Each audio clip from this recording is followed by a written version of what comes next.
Hey friends, hope you're doing well. We're done with our CES coverage, so no more Zebra for now. I know you'll have to wait. We might have something planned for the future to give you a bit more of South Africa wildlife, but for now, we need to be inside, especially since I somehow messed up my knee and it's in pain and swollen, and that's neither here nor there. So today we're going to be talking about the 2060 since it releases tomorrow, whether or not you should buy it, what all of the benchmarks say, what does it mean, is it even a good value, what should you think about the RTX 2060, and we'll be going over all that it entails. So we'll do that after I tell you that today's video is actually brought to you by our very own website called UFD Deals. If you're looking to buy a graphics card, if you're looking to buy a PC, if you're looking to buy anything that you need that's tech related, check out UFD Deals. Link for that is in the video description. We try to compile all of the hottest tech deals from around the internet in one place so that you can just click here, there. Oh look, you saved $200 on a monitor. Bam. We make money because they're affiliate links. You save money. It's a win-win situation. So if you guys are interested in saving money on tech products, UFD Deals, link for that in the description. And now with that being said, let's talk about the RTX 2060 and where it compares in the whole scheme of things, because there's been a lot of frustration that I've been sensing in our comments section and around the internet about how this is a terribly valued graphics card, especially when you compare it to a 1060. How in the frickin' heck is NVIDIA gonna charge us $350 for an X60 class GPU? It's insane. It's just clear evidence that they're jacking the price up on us, and it's unbelievably unacceptable that they could even do this to us. And I can understand that sentiment for a lot of reasons. However, on the other side of things, I'm not sure I necessarily agree with them. And let's just get this out of the way up front. Before y'all, start calling me an NVIDIA shill or whatever, let's just look back at this channel's history. When the RTX series cards first launched, the 2080, 2080 Ti, and the 2070, I said that they were a terrible value and nobody should buy them, especially until reviews came out. And I'm still of the stance that the 2080 Ti is a terrible card unless you want literally the best graphics card that's out on the market. The 2080, likewise, makes no sense whatsoever. The 2070 is more in the range of if you pay $500, then it's okay, but it's not great.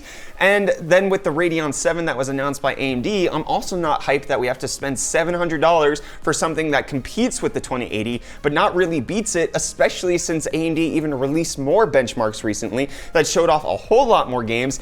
And yeah, the 2080 is actually the victor in quite a lot of them. So they're releasing something that's not competitive on a level that wasn't even reasonable in the first place. $700 to $800 for a card that barely gives you good 4K performance isn't something that I thought I would want in 2019, and it's still that way. We released a negative video on the Radeon 7, we released negative videos about the RTX 2080, 2070 and up, but for the 2060, it actually looks pretty appetizing. Not when you compare it to the 1060. The 1060 was everybody's bread and butter. For $300, at least on launch, it gave everybody the performance that they were looking for. And for an extra $50, it just looks like NVIDIA's money-hungry, grubbing people. But fortunately, since everybody on the face of the planet besides UFD Tech and Hardware Unboxed actually got review samples of the RTX 2060, we have independent third-party reviews about the performance of the 2060, and not just what NVIDIA has been spoon feeding us. The reason we don't have a 2060 is one, because nobody from NVIDIA responds to my emails because we don't make the best videos on them. And then two, we live in South Africa, so samples here just don't happen. I contacted AMD for a sample of the Radeon 7 and they were like, sorry. We like you, but no. So we have to wait for AIB partners. There is a chance that we will be getting one sometime in the near future, but not before launch day. So we're in the same boat as many other reviewers. However, the point is, benchmarks are here. And for the most part, the 2060 looks like it handedly beats the 1070 Ti in most games. In most resolutions, 1080p, 1440p, and 4K, it basically straight up beats the 1070 Ti and absolutely demolishes the 1070, and it's nowhere in the ballpark of the 1060. So it's actually a pretty decent performance increase over what we got from the 1060. It has 1,920 CUDA cores, it has 6 gigabytes of GDDR6, its memory bandwidth is really respectable because of its 14 gigabit per per second GDDR6 compared to the 1060, 1070, and 1070 Ti. And when you compare it to the 2070, there are even some benchmarks that are out there showing if you just overclock the 2060, it'll beat a stock 2070. And part of that is because they're on the same core. It's the TU106 chip. So the 2060 is just a cut down 2070 for about $150 to $250 cheaper, depending on which model you buy. And the fact that NVIDIA didn't say that it was going to go for higher than $350, if they actually launch tomorrow at $350, it is a dang good value compared to everything else that's on the market. I mean, AMD doesn't really have a whole lot in the $350 range. You might be able to find an RX Vega 64 on a good sale for that. Like, they're averaging about $400 right now, so if you can find it for $50 cheaper than that, a Vega 64 would be a better value than the 2060. But a Vega 56 that's at $350, it looks like the 2060 beats it in most instances. And then if you look at the 590, it comes nowhere near in performance, and then it's priced in a place where it's competing against the 1060 and not the 2060. So the 2060 is actually in just a really good spot between the $250 and $450 mark, where it actually provides decent performance. The 1070 Ti is priced right now for about $440. Like about 3 weeks ago though, when we did a video about a best $1,000 PC build you could do, a 1070 Ti was going for close to $370, but it looks like NVIDIA is pulling back the supply on that, so the prices have increased. But even still, the launch price of the 1070 Ti was $450, and the launch price of the 1070 was $450. It got cut down to a $380 MSRP. So if you look at that, it's technically $30 cheaper than a 1070, and then it's $100 cheaper than the 1070 Ti for actually better performance. It's not even the same in most instances. It's actually slightly better in most video games in the normal way that we play it, even without ray tracing or deep learning super sampling. So it's actually a pretty gosh dang good value at this point. This is the card that NVIDIA probably should have started with the RTX series. It provides everything that we want for a price that's better than what we got the previous gen. It actually looks like an improvement and not just a price increase. It looks like a price increase if you compare it against the 1060, but when you look at how much more performance you're getting for that extra $50, it's a decent step up. It makes sense to spend $350 on this 2060 compared to everything else that's on the market. However, that doesn't mean it's all sunshine and raisins though. Raisins, daisies, sunshine and babies, sunshine and rainbows. Doesn't rainbows mean there's a storm though? So rainbows would actually be. It's a pot of Lucky Charms here. You got some good ones, you got some bad ones. Let's dissect. That 6 GB of GDDR6 VRAM that the 2060 has isn't really enough anymore. If you look at a lot of benchmarks that were done on the internet, on YouTube, you'll see that in many instances, and especially in newer games like Battlefield 5, when you have everything cranked up to ultra, you're pulling anywhere from 5 to 5.8 gigabytes of VRAM, and that's probably because the system's not even letting you allocate the full 6 gigabytes. An extra 2 gigabytes of GDDR6 here would make a heck of a lot more sense, but then it would also make the 2060 a bit more competitive with the 2070, and then make it so that NVIDIA couldn't sell any 2070s if you actually have that 2 gigabytes of VRAM that's unlocked and allows it to perform a little bit better. So that lack of VRAM is a bad thing for the 2060. It's something that slows it down, but even still, with the lack of VRAM compared to the 8 gigabytes of GDDR5 that the 1070 Ti has, it's still whipping its butt. Like, it's still wrecking the crowds. But if we could get a 2060 with more VRAM, that would be great. However, there are the rumors floating out there that we're gonna get 2060s with less VRAM, so that's exciting. Crappier performance, but hopefully lesser price. We still don't know if there's been any update to those rumors, especially since Gigabyte filed with the EEC on the fact that there's supposed to be 3 and 4 gig models of the 2060.